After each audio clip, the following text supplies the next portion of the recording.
Welcome to Stitchery Stories, where textile artists share their life in fabric and thread, inspiration, techniques, disasters and delights. And I'm Susan Weeks, enthusiastic embroiderer and textile art dabbler who also loves podcasting.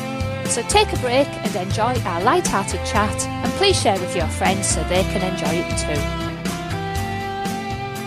Hello and welcome to Stitchery Stories. So this episode is slightly different from usual, but as I say, a change is as good as a rest. It's the first live recording in front of, yes, a real live audience, people who actually bought tickets to come and watch. So on Saturday, the 23rd of November, I took Stitchery Stories to Thirsk in North Yorkshire, as I had been invited to take part in the first Podcast Social Club event. It was a couple of busy days with a very interesting and diverse range of podcasts invited to do a live recording with an audience. So it's a growing thing, isn't it? Podcasts doing a live recording with an audience, turning it into a different kind of performance. And certainly for me, the kind of podcasts that I've seen doing this have been, well, quite large with, comedians and famous people. So for me to be doing this was really great, a real adventure. Certainly pushed me out of my comfort zone, but hey-ho, life's an adventure, isn't it? So of course I was nervous, but I had two lovely guests with me and a fabulous friend cheering me on too. So thank you, Barbara Hall, one of my longest, bestest friends. And of course, when we were at school together, none of this podcasting and technology existed. So there we are. Who'd have thought it, eh? Anyway, on to my guests. Maryanne Tupe had been a recent previous guest, so check out her episode for a different conversation. And CarolAnn Allan has her own episode coming up, but again, all three episodes, that of Maryanne's episode, CarolAnn's episode, and this live recording with both of them are all different. There's a different dynamic when you're chatting with three people and a live audience. Now, I have split this recording. It was an hour long, so I've split it into two lots of 30-ish minutes and will publish them a week apart. So thank you, Podcast Social Club, for your invitation and for running such a great event. You can find out about them at podcastsocialclub.com. to check out the other podcasts that were featured at the event, and to keep up with them with other events and news. They also run a festival called the Deer Shed Festival in North Yorkshire as well. And by the way, I haven't edited this recording. This is exactly as it was live. I wanted it to keep the same feel. I wanted it to be the same. So no editing has gone on here. So there may be some small sections where someone in the audience was speaking, and obviously the microphones were not set up to record the audience, so the microphones didn't pick them up. So you will just hear a bit of muffled mumbling, but we could hear them. I mean, it was great to have audience interaction, even though sadly for you listening after the event, those bits haven't recorded very well, but ignore the muffling, and you can probably kind of imagine where the conversation was going at that time anyway. That's enough from me as an introduction. As ever, please go and visit stitcherystories.com, where you can see some pictures of the event and links with the guests and also with Podcast Social Club too. So there we are. Well, I'll hand over to me, Maryanne and CarolAnn live at the Podcast Social Club. Are you up? Hello, Thirsk! Well, welcome to Stitchery Stories, where textile artists share their life in fabric and thread. Imagination, inspiration, techniques, disasters and delights. And I'm Susan Weeks, an enthusiastic embroiderer and textile art dabbler who also loves podcasting. I've remembered my own introduction. That's good, isn't it? Do you know, it's really, really lovely to see you all. I'm going to introduce my two lovely guests in a moment. when I launched this podcast in 2017, then I really didn't know what to expect. And I really didn't know, it's a standing joke amongst my friends now, I didn't know if anybody would be at all interested.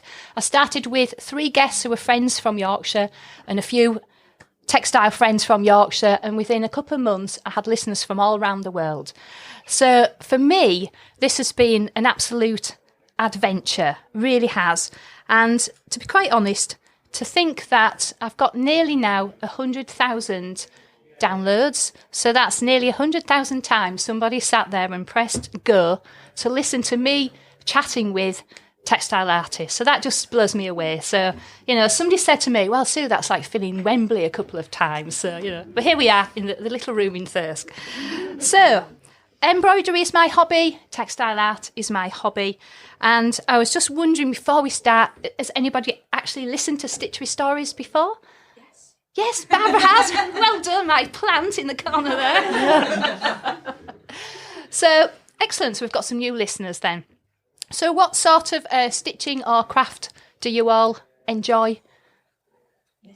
Knitting? Anybody else? Embroidery? Oh, brilliant. And are you in a group locally or anything? I'm doing an MA in Creative Practice over at Leeds Arts University. Ooh. Specialising in textile art. Yeah. Oh, brilliant. That's really great. Anybody else have anything? Yeah. Stitching? Knitting? More knitting and stuff, yeah. Cross-stitch. Yes, well done. Brilliant. Right. Well, what I would really like to do is welcome, I've got Maryanne Tupe with Hi, the purple Sue. on there. Hiya. And I've got CarolAnn Allan. Hi, Sue. And so we've got Maryanne, CarolAnn and Susan. So you couldn't really make that up, could you? So a massive thank you for both of you for willing to take part today, being brave. Yeah. And I always love a willing volunteer. So I'd like to leave CarolAnn and Maryanne to introduce themselves because I've talked enough. So over to you. Who's going first? So hi, I'm CarolAnn. I'm based in West Yorkshire and I specialise in embroidery. I love slow textile, so stitch shibore, English paper piecing. I do a bit of eco printing. So I consider myself to be an embroiderer who does. Hi, I'm Maryanne. You might be able to tell from the accent, I'm not from around here. I'm actually from on the edge of the New Forest near Southampton, down in Hampshire. I've always sewn for as long as I can remember. Had my first sewing machine, a beautiful old treadle Singer sewing machine at the age of 9. Made my wedding dress on it and countless other things.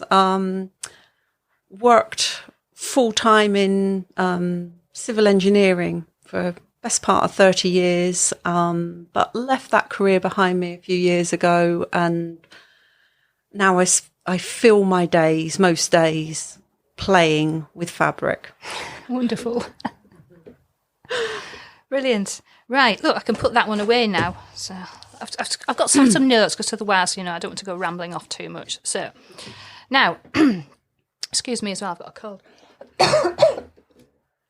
So shall we start off? So I'm following, just for ladies who haven't listened before, I feel as I've got to peer around this microphone. What I do is we have a kind of set number of questions which kind of steer the conversation and then we kind of embroider around as we go. Ooh, I got that one in there, didn't I? So let's start by, would you like to share what you're working on at the moment and what's got you excited? At the moment, I'm just about to start on a piece in memory of my father who died 2 years ago. So when we scattered his ashes recently, it was round a ginkgo tree. So I'd like to actually do a quilt, a small quilt in memory of that. So with the stitch shibore, I can actually do the design of the leaves, and there'll be a lot of stitching on top. So it's a slow process, and then I'll dye it with indigo. But it's really just in memory of him. It's something for me. What's got me excited was when I went to the Festival of Quilts, I saw a lot of bahagi. I'm probably pronouncing that wrong, and I apologise. it's a Korean method, and it's a quilting method. Sarah Cook has got a book out, which is amazing. It's a really informative book. And it's a really beautiful way of doing quilting, but with almost like French seams. And it's a Korean method, and it's just beautiful. So you can do it with transparent fabrics, so you can see the stitch. And originally, these bahagi cloths were for wrapping their clothes up in, or gifts. So they're sort of traditional things that were passed down through families. But the whole, because I love traditional stitch and the slow process, it really appeals to me to learn more about this method. So I'm going to incorporate that into my piece. So I'm quite excited. So it's a bit of a new development, but with the stitch shibori, it's something that I can combine together. Yeah. Oh, that sounds really exciting, actually. It's it's nice, isn't it, to be able to learn new things. Yes, yeah. And then to have a use of something that you're going to apply it fairly straight away. Because I know if anybody's anything like me, you go to these workshops and then you learn something, or you get a book and you get all excited and you learn that thing, and then A, you might not even finish it off, and B, then you're thinking, what am I going to do with it now? So I think that's really lovely. So that's going to be something full of memories and emotions for you as well, isn't it? And it's also, when you're a textile artist or you're doing a lot of workshops, for you it's important to learn new techniques so that you can change your work. And there's so many different techniques, there's so many things to do. We're never going to run out, are we? No, you've got to narrow it down a bit. But so that's what's got me excited at the moment. Brilliant. And I'm sorry if I say brilliant and so all the time, I can't help it. Anyway, right. Maryanne, what about you? What's got you excited at the minute? I've never been formally trained in any form of textiles or sewing. Everything that I do is just a constant experiment. So over the last year, I have been basically teaching myself how to create textile sculptures.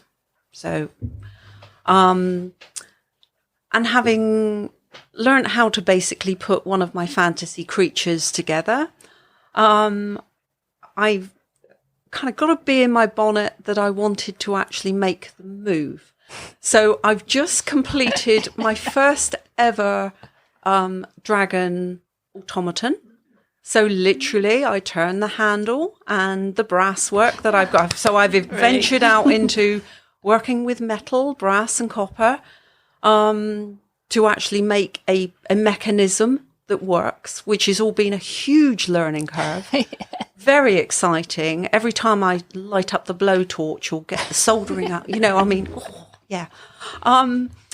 So I bought myself a jewellery saw. So I'm learning how to cut metal with that, which is kind of a real departure from working with fabric, but it's all construction. At the end of the day, it's all learning about how a particular type of material works in combination with other things.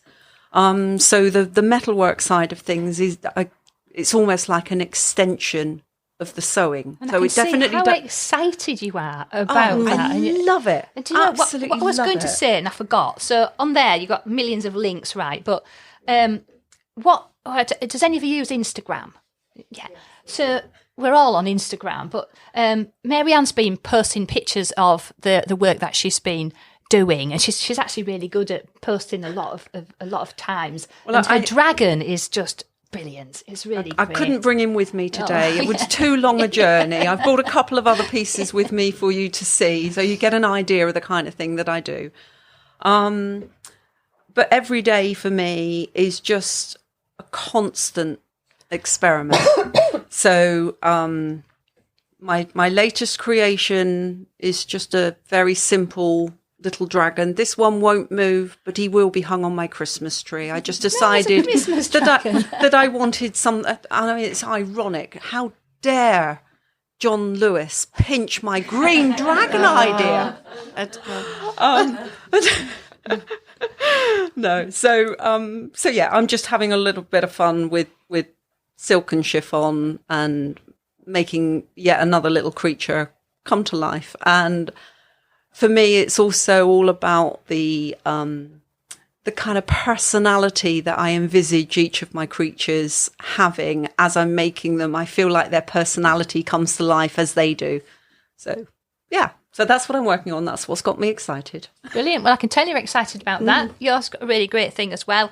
I tell you what, I won't bore you all with what I've been doing, other than to say I've been sat at my computer creating online courses, because it's my hobby, is textile art. I do not earn a living out of it. So, but what I have done actually is I'm a member of the Hull and East Riding Embroiderers Guild. I'm actually over in Hornsey on the East Yorkshire coast. And one thing that we're doing in our branch is we're doing a thing called travelling books. So what we have is each of us started off with a notebook, this kind of size, A5 size, and we picked a theme. And then each month, we started off and we did our own little piece and created the book and decorated it how we want. And then we pass it on to the next person. And so then they carry on and do a piece on your theme. So we're just about, so we started that last November, and it's actually my Embroiderers Guild meeting right now. So how dare they have one without me? So they'll all be going, yeah, God, Sue's not there, ordering us all around, because I'm the secretary and I do all the organising. So, so we've done that. And for me, it's been fantastic, because I work for myself, and I'm in front of the computer all the time, and I don't actually get a lot of time to physically do any embroidery. I spend more time talking about it and recording about it than actually doing it. So doing these travelling books has been really nice, because every month it's like, right, you've got a month to get this done. It has to be done because you're passing it on. And it's a challenge to come up with a different kind of, theme. Everybody's done a different theme. So the one I just did this last month that I finished was English country garden. I think I've got history coming up next. We've had all sorts of different things. So that's what I did actually. So it has made me for the last year at least do some embroidery for every month. So there we are. That's what's got me excited. Was doing that. Yeah. So it's brilliant for me just to do something other than stare at my screen and edit videos and audio. Right then. So how about, Maryanne, you've mentioned a bit about that you've always been creative. So you kind of alluded to the fact that you're not technically trained, officially trained, whatever. Yeah. So we can come back to your story. CarolAnn, what, because you've got I'm really blessed that both of my guests today have got quite contrasting stories. So I'm really, really pleased that both of them could come along. So you want to just, how did you get involved in textile art? Well, I've always loved art. I was brought up with the forces, so I went to a lot of different schools, which was quite hard. Yeah. I should imagine. Yeah. Nobody in my family does embroidery. My mother's knitting, bless her, was awful. Sorry, Mum. So I didn't have anybody really that inspired me nearby. So about 35 years ago I started going to embroidery evening classes, and I did a lot of traditional embroidery, hard hanger, drawn thread work. I worked in London then as a PA, so my life's been quite monopolised with that really. But then once I'd had my daughter, I moved to Yorkshire, met a Yorkshireman, got married, still did all my embroidery evening classes. But then once the girls were at an age, they went to high school, had a bit more time for me to think about me. I did an access course in Bradford, and then I actually went on to do a degree over 4 years in Bradford.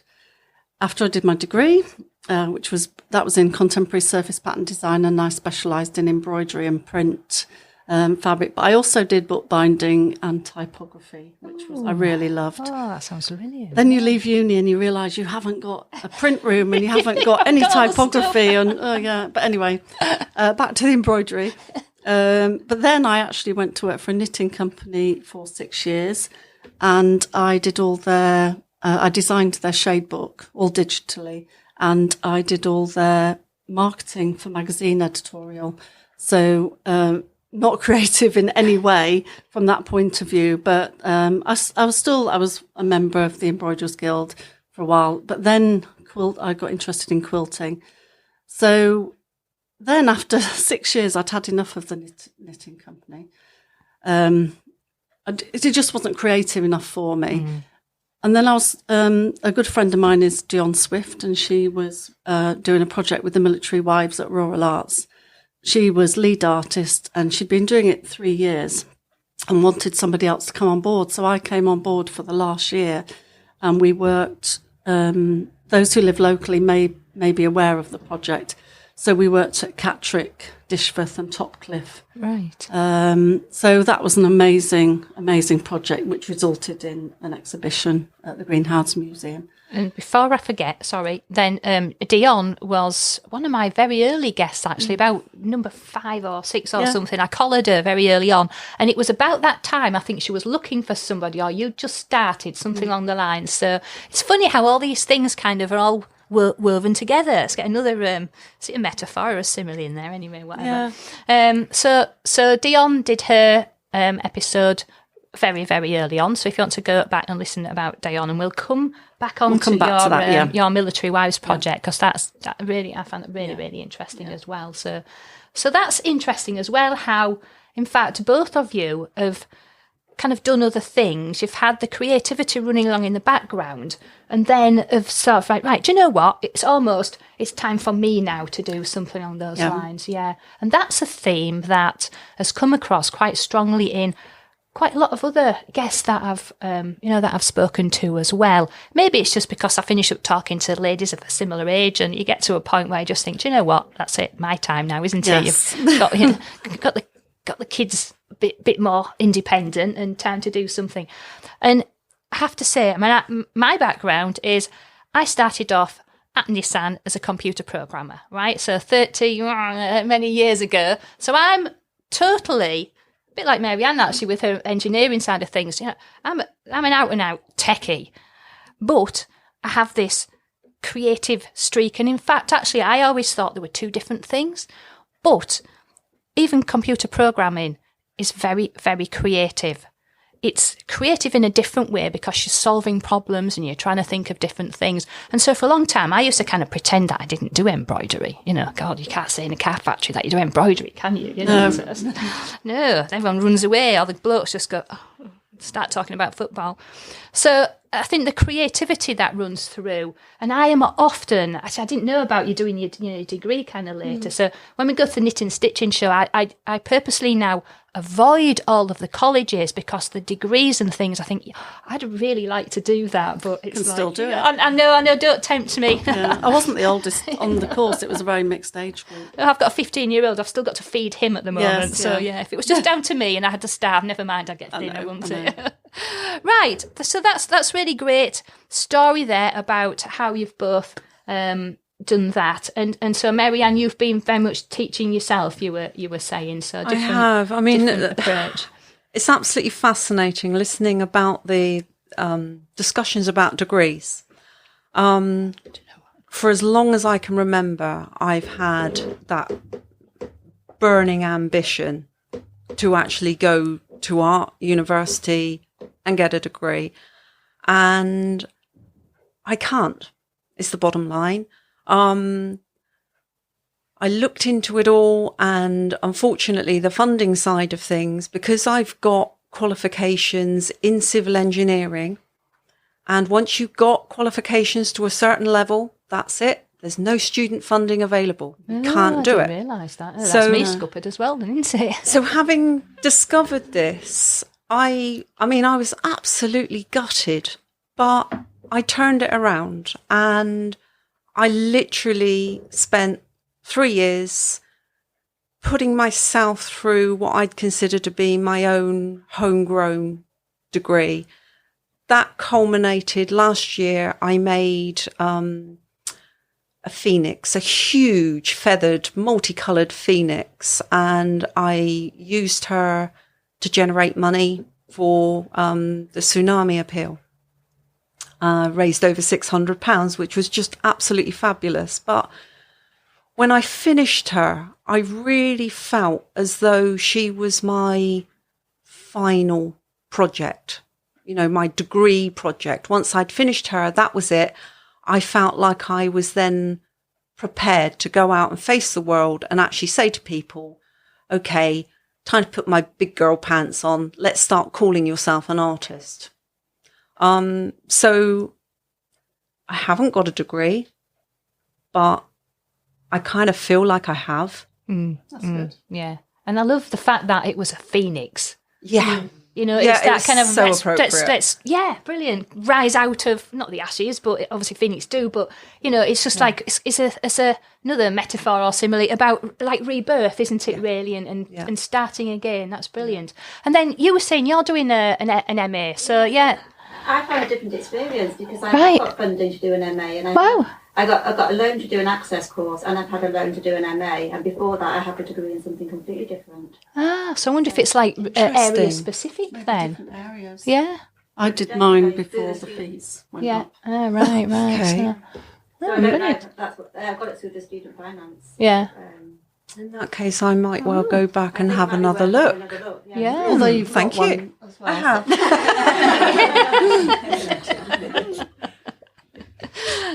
Dear, right, I've forgot where am I? My list of things to do here. Question 3, yeah. So that's really great. Now, as we start to, create our own techniques and our own artwork, then inspirations come into it a great deal, I think. So would you like to share, whoever's turn it is next, CarolAnn, what your inspirations are with your work? From the beginning or from now? Just whatever pops into your head. For me, I really like sort of traditional skills. I like slow methods, slow textiles. I like the fact that if somebody gives me a piece of fabric, if it's a piece of Liberty, then obviously I'd be very happy. If it's a vintage one, but also I can create a piece of fabric through Stitch Sabore. If something's got a hole in, I love it because I just put a patch on it. So I'm very much, for me, it's about also the slow process of stitch. So like I say, I can have done hard hanger, drawn thread work, but I like the Japanese borrow. I like the fact, I just love slow stitch. And so for me, it's that very slow process. And I loved Constance Howard. I love all her all the old embroidery books. But then people who inspire me now are people like Claire Wellesley Smith, who's a friend, but she's a slow textile as she dies. Yeah, and she's got a book, hasn't she, that I can't... Slow Stitch, her book Slow Stitch. That's it, yeah. Which is an amazing book. And especially when I teach, if I teach embroidery or darning, I often refer to that book. Yeah. It's such a lovely book. Dion always, inspires me because she's just such a hard-working person. But I think it always boils down to traditional methods and slow methods for me. And no, I'm not a speed. I don't do everything at top speed. I'm not a machine embroiderer. I say like there's Dion there with her. She's got some Dion's top speed. lovely video on her site, and Dion's going like hell with a machine, So that's I'm not like contrast. that. I'm very slow. I love English paper piecing.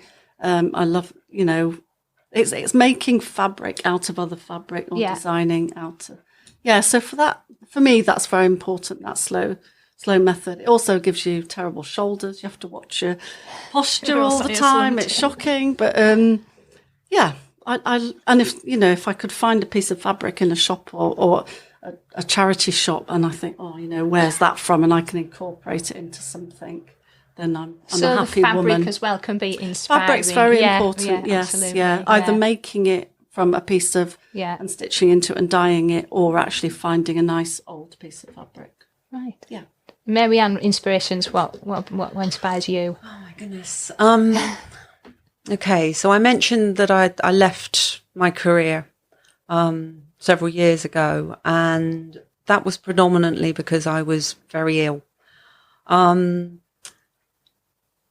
I had depression, and I tried a number of routes to get well, and in the end, it was largely a lot of self-help.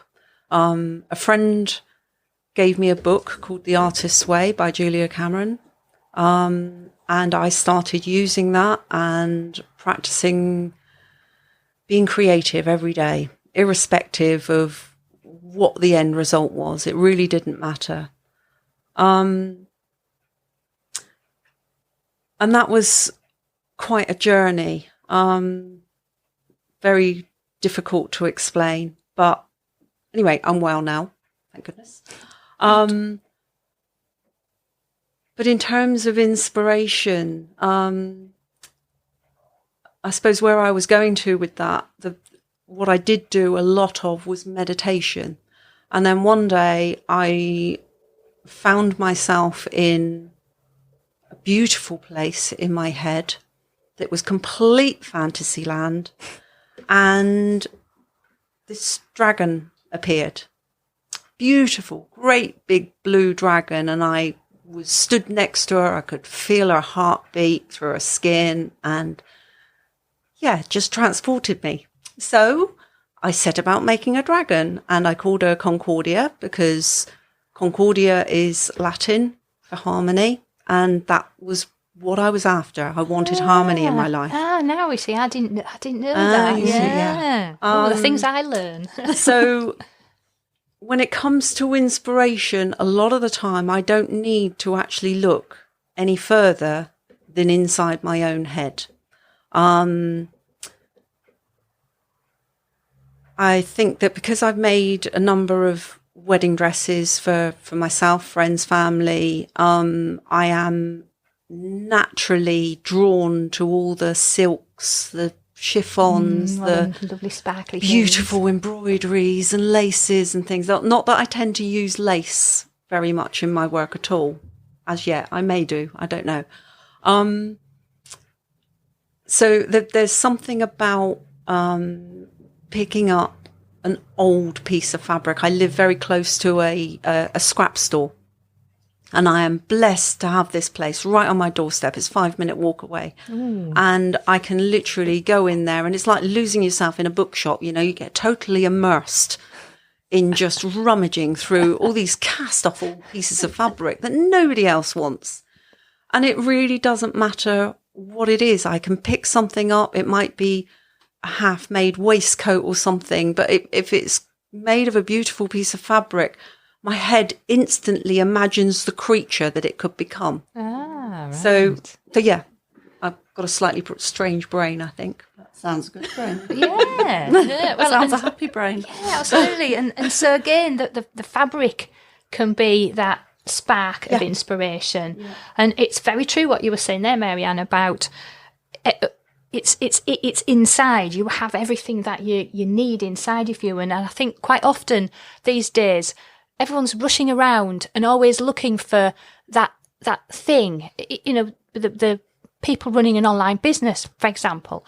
I come across so many people on a daily basis who are looking for that next thing, that next magic wand that's going to move their business onto the next level. You hear it all the time. But really, we have everything that we need inside of us. And I don't think we always need to be rushing out for that next thing. I think sometimes to stop and think, we do have what we need inside us always. So that's something I've come to believe very, very strongly. And that's about as woo-woo as you're going to find an old computer programmer to ever get. But I think it's very, very true. So I hope you've been enjoying that live recording. I'll break here. And so go ahead and look for part 2 of the recording. So it'll either be next week if you're listening to it when it first comes out, or of course in the list of episodes. If you enjoyed this episode and want to hear more, then please join the Stitchery Stories fan club so you can get an email when a new episode is released. It's a quick and easy way of listening and of keeping up with any news and information around this podcast. Please visit stitcherystories.com. Of course, you can listen to Stitchery Stories on plenty of podcast apps at Apple Podcasts, Google Podcasts, Spotify and plenty more besides. You can also ask your smart speaker to play Stitchery Stories podcast too. But wherever you listen, why not leave us a rating and a review to encourage other people to listen too? I very much appreciate you taking the time to do that for me. So that is the end of our Stitchery story for today. Keep stitching, keep smiling, and keep creating your very own Stitchery stories.